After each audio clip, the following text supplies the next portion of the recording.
Fala, família da Natação Criativa! Quero agradecer muito a sua presença que acompanha a gente pelo canal do Spotify, pelo canal do YouTube, ou se é quase os 300 mil membros ali do Instagram da Natação Criativa. E hoje o nosso podcast é um pouco diferente. É um podcast online, porque ele vai romper fronteiras. Hoje eu tenho Gabriel Fragomeni. Muito obrigado pela presença, Gabriel. Muito obrigado, Renato. Vamos fazer esse podcast aí inédito. Vamos falar bastante aí sobre prevenção, sobre salvamento, como a natação pode auxiliar nessa temática e vamos que vamos. Eu queria que você contasse para o nosso público, para quem já conhece, para quem não conhece, quem é o Gabriel, como você chegou na natação e como chegou aí na parte de prevenção e segurança aquática. Eu comecei a nadar por motivos de asma, como muitos, né? A grande maioria inicia suas atividades aquáticas, principalmente a natação, por causa desse motivo e por causa da segurança, né? Da segurança aquática. E daí, ao longo dos anos, eu fui desenvolvendo na competição, fui atleta de rendimento, até que chegou um ano que eu cansei um pouco da natação, porque era muita competição, abdicava de muitas coisas, então eu fui para o polo aquático. Depois fui para o polo aquático também, joguei bons 23 anos aí de polo aquático. Hoje em dia eu jogo socialmente o polo aquático.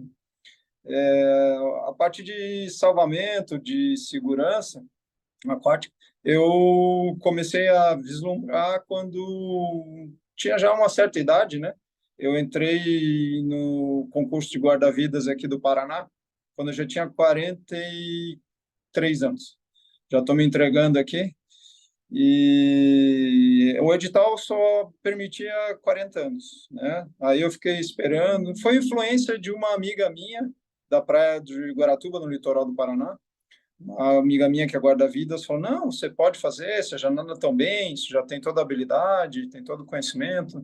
Daí eu fiquei esperando o edital abrir, né? Eu gostei, né? Porque eu também sempre gostei de surfar, aquele ambiente de praia. Então, foi assim que eu cheguei na parte de salvamento, na parte de prevenção, primeiros socorros, emergências. E você que vive esse mundo aí da prevenção aquática, um termo que as pessoas utilizam até de forma errônea, né? Ah, teve um acidente, ele teve um acidente, teve um afogamento, e o termo correto é o incidente. Eu queria que você falasse um pouco desse termo, a diferença de acidente e incidente, qual que é o termo correto para ser utilizado. Sim, geralmente quando tem alguma urgência, alguma emergência, a primeira palavra que vem à cabeça é acidente, né? Até porque um dos maiores índices são os acidentes de trânsito, né?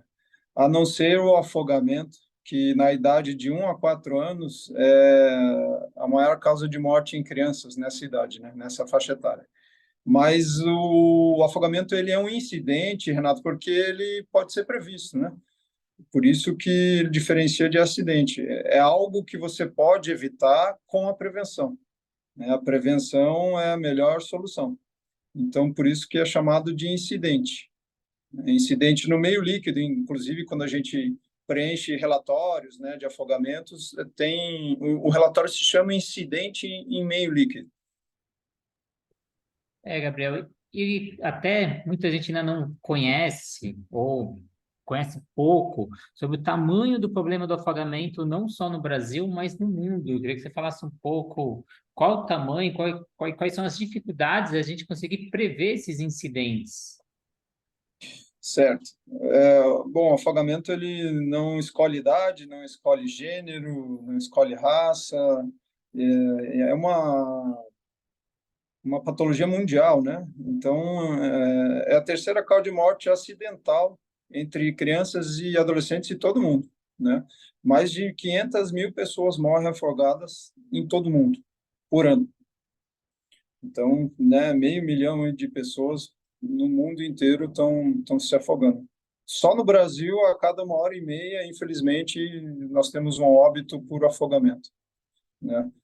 E esses dados, Renato, a gente tem que até propor e desenvolver a parte científica deles, porque esses dados, eles são os dados que chegam durante todo o processo do afogamento, né? Durante toda a triagem até o óbito, né? Passar por hospital, passar pelo ML, etc. Tem muitos dados que não são compilados nesses números que eu falei. Então, está subestimado esses números, né?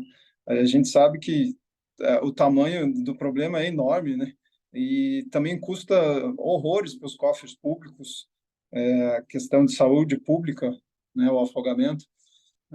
Então, esse tamanho do problema é grande, né? Porque que a gente está vendo aí, 51% das mortes, né, de 1 a 9, ocorrem nas piscinas e residências.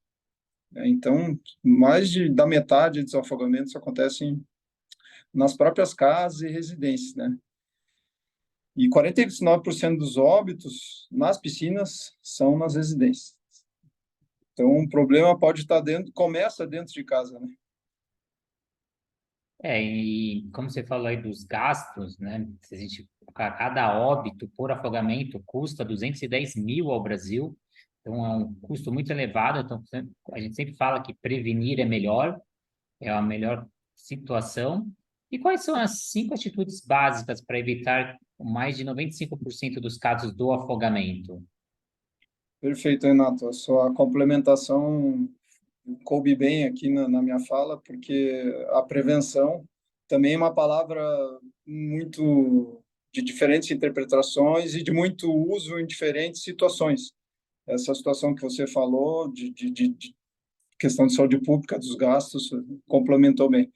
Bom, as 5 atitudes básicas, né, que podem evitar em mais 95% dos afogamentos, são coisas simples, fáceis, os leigos conseguem aplicar. Ela tem uma sigla que chama Águas, né?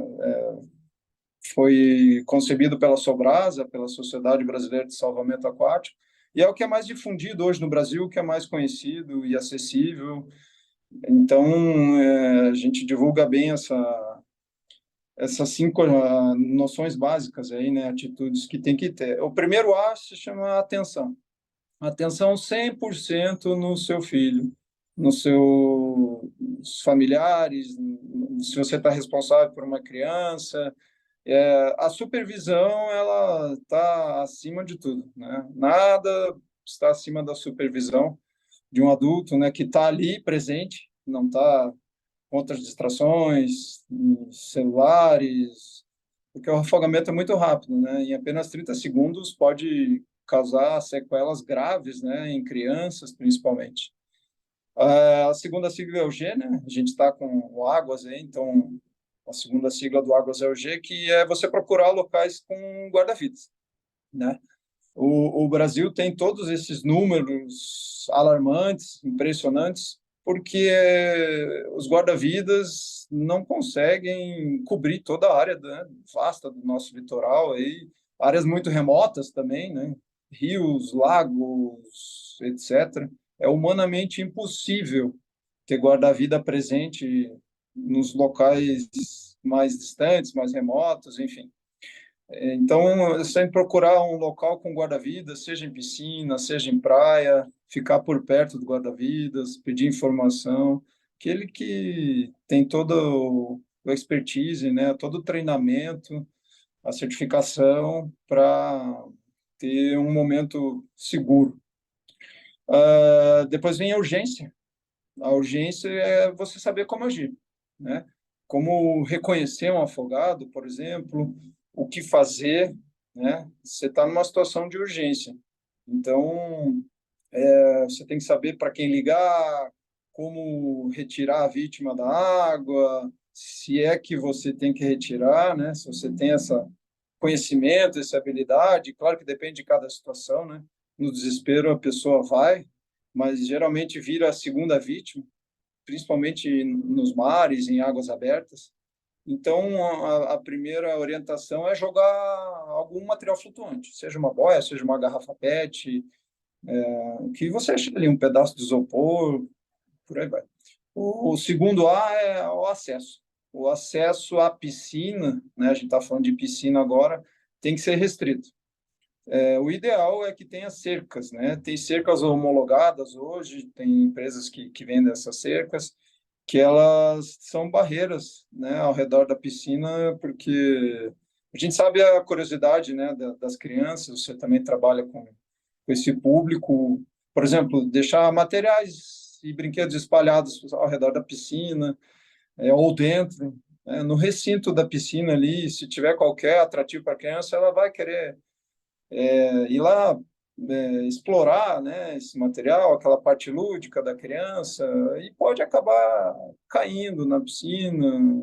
Enfim, a cerca já evita bastante, né? Já é uma despreocupação aí para os pais, a cerca homologada, né? Claro. Criança também, a gente sabe que é muito habilidosa, né? Elas pulam, elas passam no meio do vão da cerca, passam por baixo, enfim. E depois a última sigla aí do AGAS é o S, né, que também está relacionado exclusivamente à piscina, que é a sucção, né? Muitas mortes por afogamento acontecem nas residências, dentro de casa, em clubes, em locais que tenham parques aquáticos, por causa da bomba de sucção, infelizmente. A bomba de sucção é acionada, ela tem um acionamento automático, muitas vezes. O primeiro local que é sugado é a parte do corpo, né? São os cabelos, né, da criança, por motivo óbvio, das meninas, mas tem casos também de que a bomba sugou o abdômen da criança, o braço. Então, as medidas de prevenção contra essa bomba de sucção é saber facilmente onde dá para desligar a bomba, né? Às vezes tem um botão, tem uns locais até academias que eu já vi que é bem bacana, e tem uma flecha, inclusive a piscina pode ser projetada, né, de forma dentro das 5 atitudes básicas que a gente está falando, né, Renato? Então eu já vi em academias o local de desacionar a bomba, né, desligar a bomba, bem visível, com uma flecha, olha, é aqui. Então, essas que são basicamente as 5 medidas aí que evitam mais de 95% dos afogamentos. E a gente falando de evitar a prática da natação, dizem os estudos que podem reduzir até 88%, né, os incidentes, a pessoa pode sair da situação problema. E a gente acabou de vivenciar o mês de novembro, o mês de conscientização da segurança aquática, um mês importante nessa prevenção, só que não pode ficar só restrito a esse mês de novembro, né? A gente tem que desencadear todas essas ações durante o ano inteiro, ainda mais agora que a gente está iniciando o verão, 45% dos afogamentos ocorrem no verão, então a gente tem um aumento dos números nesse momento, e até 4 crianças morrem afogadas diariamente, é a principal causa de morte, criança de 1 a 4 anos. Então, a prática da natação vem também para auxiliar. Eu queria que você falasse como ela consegue ajudar a natação e diretamente nos casos de incidentes aí no meio líquido. Perfeito. A natação, como você bem falou, reduz em 88%, né, esse autossalvamento. Esse termo autossalvamento ele tem sido muito utilizado também, e ele vem complementar e reforçar, principalmente nos pais, responsáveis, familiares, que a natação ela treina, né, essas habilidades, desenvolve toda a parte motora da criança, toda a parte preventiva, que nem você bem colocou, Renato, academias, escolas de natação, clubes, enfim, entidades que promovam atividades aquáticas e prevenção durante todo o ano, de preferência, né, que é o melhor dos mundos, não só durante o mês de novembro ou durante o período de férias ali de novembro a fevereiro, que já quase duplica, né, o índice de afogamentos, né, vai para 45%. Então, as aulas de natação, elas ajudam nesse sentido, claro, da criança estar mais ambientada com o meio líquido, ela ter noções, né, de segurança aquática, né, não somente, a gente vai fazer durante a semana de prevenção, conteúdo só de natação com roupa, ou só vai nadar de óculos. Enfim, tem que se aprofundar dessa questão, né, que eu vejo que ocorre muito na prática, porque também tem um lado comercial, né, envolvido nisso, Renato, você sabe bem, que acaba promovendo, né, as academias que tratam desse assunto, mas de forma muito superficial. Eu sei que nossos cursos de educação física estão muito aquém da questão de prevenção, né, o que eu acho também que é uma lacuna aí que vai demorar um pouco para ser preenchida, para ser atendida, né? Porque então profissionais capacitados, né, que eu estou querendo dizer, para desenvolver atividades de forma mais real, mais de acordo com a idade, com o desenvolvimento motor, afetivo da criança, cognitivo, etc. Porque, como a gente já mencionou nisso, a gente tem que sempre bater nessa tecla que o afogamento ele não escolhe tempo, né, idade, enfim, tá no meio líquido lá. Mas as aulas de natação, então, elas vão nesse sentido, né, trazer essa segurança, mas também pode ter o efeito inverso, né, Renato? Que nem você falou, agora está no mês de novembro, os pais escutam prevenção, né? Esses meses que está todo mundo aberto a receber essa informação, sabem que vão ir para o litoral, né? Vai ter esse grande movimento migratório para o litoral, ou festas e eventos de fim de ano, piscina, aniversários, etc. Aí os pais, opa, eu vou colocar o meu filho na natação, né? Durante esse período aí, eu sei que em 2, 3 meses ele já vai se desenvolver, ele já nadou, e então tem que ter muito atenção e cuidado nesse sentido de que as aulas de natação elas ajudam e muito, né? Tem essas estatísticas, né? Mas também não fazem mágica, né? Não fazem mágica e não é garantia, não é garantia. A maior garantia é ter a prevenção, em primeiro lugar, né? E a supervisão dos pais, né? Porque muitos pais eles acham que a natação vai salvar a vida do filho deles, né? Pode ser que evite, né? Muitas incidentes no meio líquido, evitar, mas não a supervisão está acima, né? Claro que as aulas de natação elas vão influenciar muito nesse sentido da criança ou do jovem, enfim, tá mais safo ali na água, né? Principalmente se ele está matriculado, se ele está praticando em locais que levam essa temática a sério, né? Não só de forma superficial. É mais um tamanho do problema também, né, Renato? Claro que eu vejo que é muito mais positivo, que é um problema cultural, né? A gente vê muita criança cuidando de criança também, os pais colocam boias nas crianças e viram as costas. Não, mas ele já sabe nadar, e se eu colocar mais a boia, tá tudo certo, né? Ou ele sabe nadar na piscina, ele também vai saber nadar no mar, saber nadar em rios, vai saber surfar, enfim, e por aí vai. Você levantou um ponto importante, Gabriel, porque mais de 90% das mortes ocorrem por ignorar os riscos, não respeitar limites pessoais ou desconhecer como agir. Então, até às vezes a gente utiliza esse termo autossalvamento, né? E aí os pais têm uma falsa impressão e coloca toda a responsabilidade em cima da criança, fala, não, então ele já sabe se autossalvar, então ele acaba relaxando, tendo aquele contato com a bebida alcoólica, tendo uma supervisão mais longe, e às vezes acha que isso vai ser o suficiente. Então, às vezes ele ignora os riscos que estão em volta, ele não consegue respeitar os limites, ou até ele desconhece o modo de agir. Eu queria até que você falasse a importância, às vezes, mesmo a gente tendo esse termo, que algumas pessoas até acham que não é muito adequado, você passar para os pais, utilizar o termo autossalvamento, até porque dá essa falsa impressão e a pessoa começa a ignorar mesmo os riscos. É, exatamente. Então, se você está em casa, né, falar de piscinas primeiro. Deu falta do seu filho? O primeiro local que você vai correndo ver é na piscina. Porque o afogamento também é silencioso, né? A gente não falou isso. Ele também é silencioso, né? Outra questão é você ter sempre na mão um telefone do 193. Liga para o 193, né? Claro que no desespero, são muita coisa para pensar, né? Por isso que a gente é preparado, né? Eu sou guarda-vidas também, a gente é preparado com curso e também faz reciclagens constantes, né?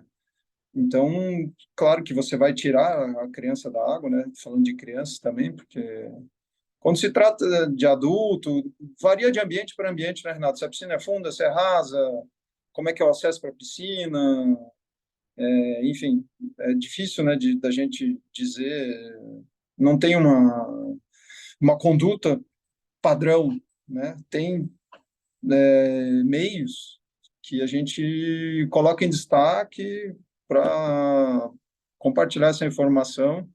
É muito importante mesmo que os pais procurem mais informações sobre isso, né? O site da Sobrasa tem, o site do INAT, né, Instituto de Natação Infantil, também desenvolve um trabalho excepcional nessa área. Você também é bem envolvido, né, Renato? Está sempre publicando, está sempre colocando atualidades, né? Está com os dados aí de cabeça. Então, procure informações, né? Mas as informações básicas de como agir são essas, né? Se ligar no 93, tirar a criança, colocar ela de lado, se ela tiver já tido um processo de afogamento, né? Que a gente chama o afogamento de aspiração de líquido não intencional, né? Aspirou líquido não intencional. Todo mundo já passou por um processo de afogamento, né? Tirando ao pé da letra esse conceito de afogamento, todo mundo já teve alguma passagem com isso, alguma experiência com isso, né? Então, essas são as atitudes aí mais básicas, né? Primeiro, também jogar um material flutuante. Se tem uma pessoa, por exemplo, que é um peso acima do seu, se a piscina é funda, você sempre tem que, você não pode também superestimar a sua capacidade, que é o que você falou, né?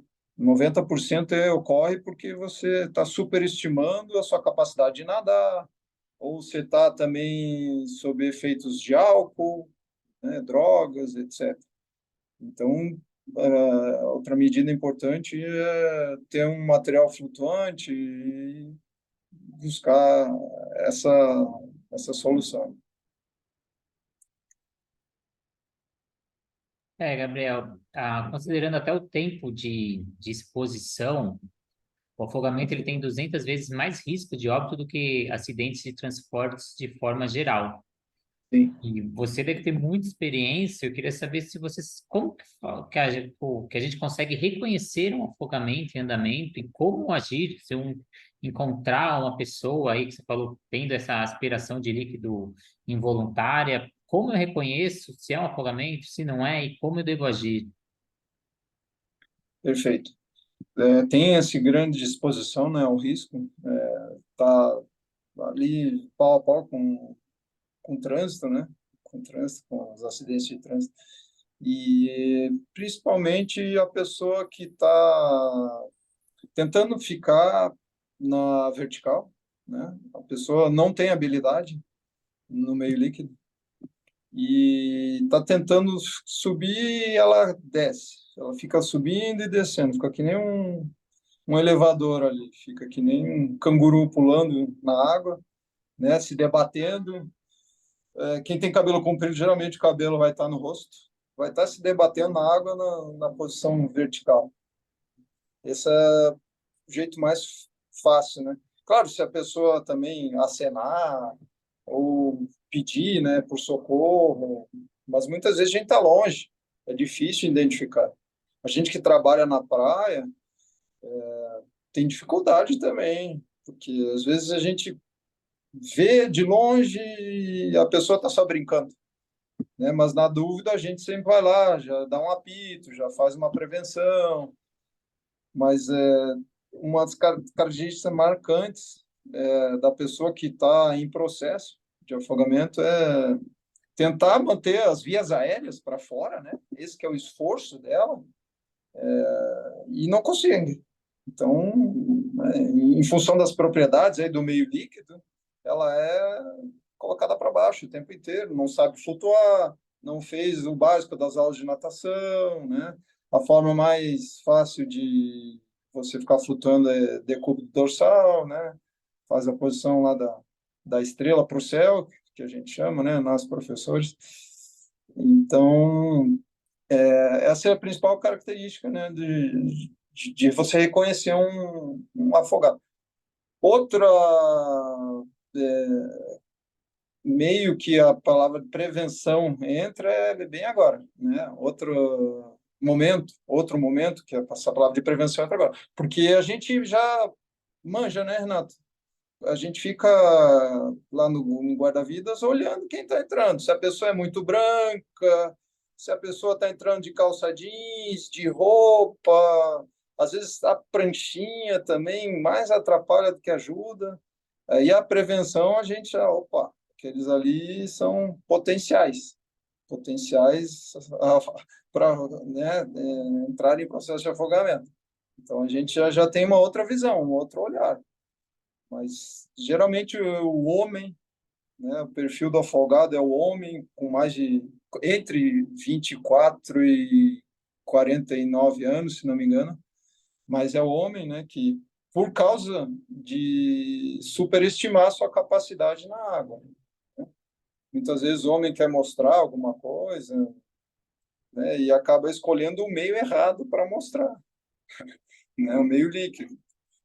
Porque, como você falou, a sobrevivência aquática, que é outro termo, né? Já entrando em outra série, hein, Renato? Sei que você me perguntou sobre como reconhecer o afogado, mas basicamente são essas duas coisas, né?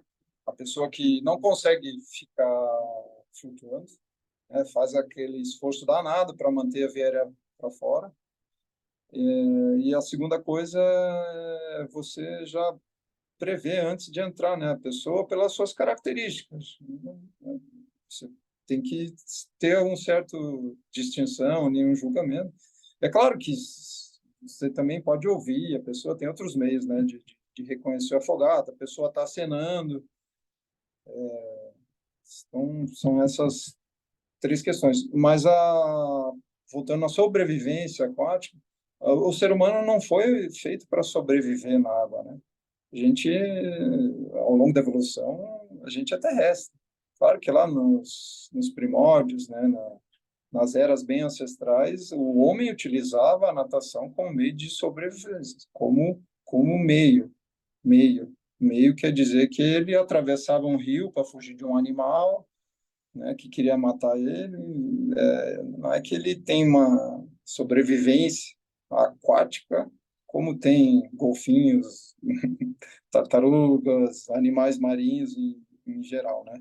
Então, tem muitos termos que eu vejo, Renata, inclusive por profissionais, né, bem renomados, conceituados, que a gente tem que dar uma revisada, né? Porque acaba causando uma falsa sensação de que tudo vai salvar, né? O autossalvamento, a sobrevivência aquática, isso pode ter um reforço negativo em questão dos pais, familiares responsáveis ou da própria pessoa, né? Que ela acredita que ela consegue sobreviver na água, né? Ela consegue se autossalvar. Mas, por exemplo, me fala um nadador aí, Renato, que você acha que é teu ídolo, que você gosta muito. A gente tem muitos nadadores aí, né? Tem o Nicolas Santos, Gustavo Borges, o Cielo, Gustavo, enfim. tá. Claro, concordo com você, com todos esses nomes. Gustavo Borges teve uma ocorrência de ser puxado numa corrente de retorno lá no Rio de Janeiro. Pode até perguntar para ele, que ele deve lembrar desse episódio, né? Como o meio em águas abertas, principalmente, né? Eu ia falar meio líquido, mas as águas abertas, é um ambiente muito variável, não é aquele ambiente controlado na piscina. Até na própria piscina, Renato. Se você pegar um desses nadadores aí que você falou e ele pular às vezes de cabeça, não conhece, né? Claro que eles não vão fazer isso, mas, por exemplo, tem raios, muitos raios na piscina, às vezes pode acontecer, né? A gente vê casos, são mais raros. Ou a bomba liga, você pode ser o melhor nadador, né? Melhor nadador, se ligar a bomba de sucção. Por isso que não dá para dizer que não vai acontecer com gente que é, né, altíssimo rendimento e tem habilidades e competência aquática fora da curva. Então, por exemplo, esse caso do Gustavo Borges aconteceu realmente, né? Ele foi pegando uma corrente de retorno e ele estava tentando nadar contra. Isso ele relatou, né? Que quando a gente encontra uma corrente de retorno no mar, a melhor forma é sair perpendicular. Bom, primeiro eu tenho que identificar, né? Identificar uma corrente de retorno. Tem algum olhar mais técnico para isso, mas basicamente a água vem, né? As ondas vem todo o movimento da massa da água e elas têm que escoar por algum lugar. Então, se identifica a corrente de retorno, geralmente a água ela está mais turbulenta, né? Com uma cor diferente. Às vezes você até consegue ver o movimento da água jogando para fora. Se tiver guarda-vidas, tem alguma placa ali, né? Se a corrente for realmente forte, né? Uma placa de perigo a gente coloca. Então, tem várias questões aí envolvidas, né? Então, muita coisa que a gente tem que levar em consideração, né? Até o local onde não produz muita onda, ou tem menor índice de onda, é onde a pessoa vai querer entrar e é onde é o local mais perigoso ali. E eu queria até te convidar para uma segunda entrevista, que você tem um projeto Nada Mais Seguro, então a gente fazer uma entrevista só para isso. Então, te falou muito bem. Eu queria te convidar, lembrando que todos esses dados a gente retirou ali da Sobrasa, então todas as estatísticas. Eu queria agradecer muito aos nossos parceiros, a Flot, a Academia CPN, a plataforma Educar, a Swing Track, e queria deixar um convite aí para uma próxima entrevista. Obrigado aí, tá feito o convite e aceito. A gente vai divulgando aí, né, os projetos, a nossa parceria e fiquem atentos que vem muita coisa boa por aí, né? Informação bem relevante que com certeza envolve toda a família, toda uma sociedade, toda uma nação, né? Então, fiquem atentos aí nas redes sociais, canais do YouTube, etc., que a gente vai compartilhar toda a nossa experiência. Muito obrigado a você que acompanhou a gente. Obrigado, Gabriel, e até a próxima entrevista. Obrigado, Renato, e a todos que acompanharam a gente também.